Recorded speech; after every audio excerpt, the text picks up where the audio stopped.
अस्सलाम वालेकुम दोस्तों, मुझो नालो है कमर ज़मान हमलानी ऐं तव्हां ॾिसी रहिया आहियो HTV हमलानी TV यूट्यूब चैनल।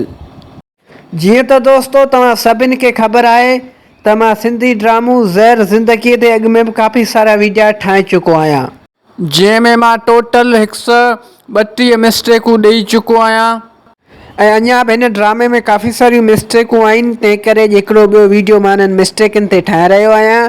यादि रखिजो दोस्तों त हीअ मिस्टेकूं सिर्फ़ु फिल्मी मिस्टेकूं आहिनि, न कि पर्सनल मिस्टेकूं आहिनि।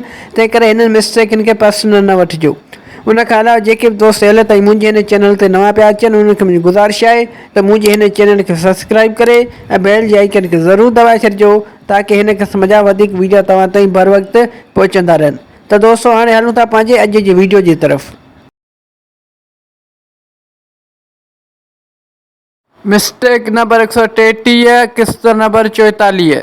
दोस्तों हिन सीन में तव्हां हिन जॻह ते गौर कयो त हिन वक़्तु सिर्फ़ु हिन जॻह ते पाणी हारियल आहे। दोस्तों हिन सीन में तव्हां ॾिसो त हिन वक़्तु सिर्फ़ु हिन जॻह ते ई पाणी हारियल आहे ज़मीन ते। ऐं दोस्तों सिर्फ़ु 20 सेकंडनि खां पोइ जॾहिं हीउ सीन थो अचे त तव्हां ॾिसो हाणे हिन जॻह ते बि पाणी हारियल आहे। दोस्तों 20 सेकंड पहिरियां सिर्फ़ु हिते पाणी हारियल हुयो, वरी 20 सेकंड बाद हिन जॻह ते बि पाणी हारियल आहे त हिन जॻह ते बि पाणी हारियल आहे। दोस्तों हीअ बि हिकु वॾी मिस्टेक आहे हिन ड्रामे में। उमेद थो कयां त हीअ मिस्टेक तव्हांखे सम्झ में अची वई हूंदी। मिस्टेक नंबर 134 किस्त नंबर 44। दोस्तों हिन सीन में तव्हां ॾिसो त रबन चैंपल हीउ उछले रहियो आहे त इहो चैंपल हिन जॻह ते अची गुम थी थो वञे। हीउ ॾिसो दोस्तों, ख़बर न आहे दोस्तों काॾे हलियो थो वञे, बहरहाल हिन शख़्स खे कोन थो लॻे, हिन जॻह ते अची गुम थी थो वञे। हीउ शख़्स खां रुॻो रड़ियूं थो करे पर हिन खे हीउ चैंपल कोन थो लॻे। ॾिसो दोस्तों हिते गुम थी वियो। मिस्टेक नंबर 135 किस्त नंबर 44। दोस्तों हिन सीन में तव्हां ॿुधो त हीअ छोकिरी छा पई चवे। ही तुंहिंजा सभु चिबा फोटू मां मीरा ॾे मोकिलींदमि। ही तुंहिंजा सभु चिबा फोटू मां मीरा ॾे मोकिलींदमि। फोटू मां मीरा ॾे मोकिलींदमि। Photo photo photo photo photo.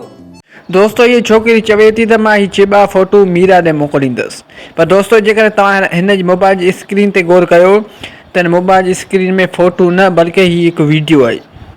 दोस्तों ये फ़ोटू न आहिनि बल्कि हिकिड़ो वीडियो आहे। दोस्तों हीअ बि हिकु वॾी मिस्टेक आहे, हीअ वीडियो खे फ़ोटू चई रहिया आहिनि। मिस्टेक नंबर 136 किस्त नंबर 44। दोस्तों हिन सीन में रईस गफ़ार ख़ान कमदार जे हिन पासे वेठल आहे, सॼे पासे हिन तरफ़ वेठल आहे। दोस्तों तव्हां गौर सां ॾिसो त हिन सीन में रईस गफ़ार ख़ान कमदार जे हिन पासे वेठल आहे, साॼे पासे ऐं हिन तरफ़। ऐं दोस्तों सिर्फ़ु 2 सेकंडनि खां पोइ जॾहिं हीउ सीन थो अचे त तव्हां ॾिसो रईस कमदार जे हिन तरफ़ वेठल आहे पर कमदार साम्हूं जी तरफ़ निहारे पियो ॻाल्हाए रईस सां। दोस्तों रईस त हिन तरफ़ वेठल हुयो पर कमदार वरी साम्हूं पियो ॻाल्हाए। दोस्तों जीअं तव्हां पहिरें सीन में ॾिठो त रईस हिन तरफ़ वेठल हुयो।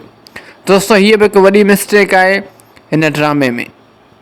दोस्तों अॼु जे लाइ हिन वीडियो में बसि एतिरो। उमेद थो कयां त हीउ वीडियो तव्हांखे पसंदि आयो हूंदो। जेकर हीउ वीडियो तव्हांखे पसंदि आयो आहे त हिन वीडियो खे लाइक कंदा, दोस्तनि सां शेयर कंदा ऐं हिन वीडियो में प्यारा भरी कमेंट बि ज़रूरु करे छॾींदा। दोस्तों यादि रखंदा त हीअ मिस्टेकूं सिर्फ़ु फिल्मी मिस्टेकूं आहिनि, न कि पर्सनल मिस्टेकूं आहिनि। तंहिं करे हिननि मिस्टेकनि खे पर्सनल न वठिजो। ऐं दोस्तों इहो बि यादि रखिजो त हीउ वीडियो सिर्फ़ु ऐं सिर्फ़ु एंटरटेनमेंट लाइ रिकॉर्ड कयो वियो हो। उन खां अलावा जेके बि दोस्त अॼु ताईं मुंहिंजे हिन चैनल ते नवां पिया अचनि उन्हनि खे मुंहिंजी गुज़ारिश आहे त मुंहिंजे हिन चैनल खे सब्सक्राइब करे ऐं बेल जे आइकन खे ज़रूरु दॿाए छॾिजो ताकी मुंहिंजो हर नओं अचण वारो वीडियो सभ खां पहिरियां तव्हां ताईं पहुची सघे। दोस्तों हाणे मिलंदासीं नेक्स्ट वीडियो में, तेसिताईं मूंखे ॾींदा इजाज़त। अल्लाह हाफ़िज़।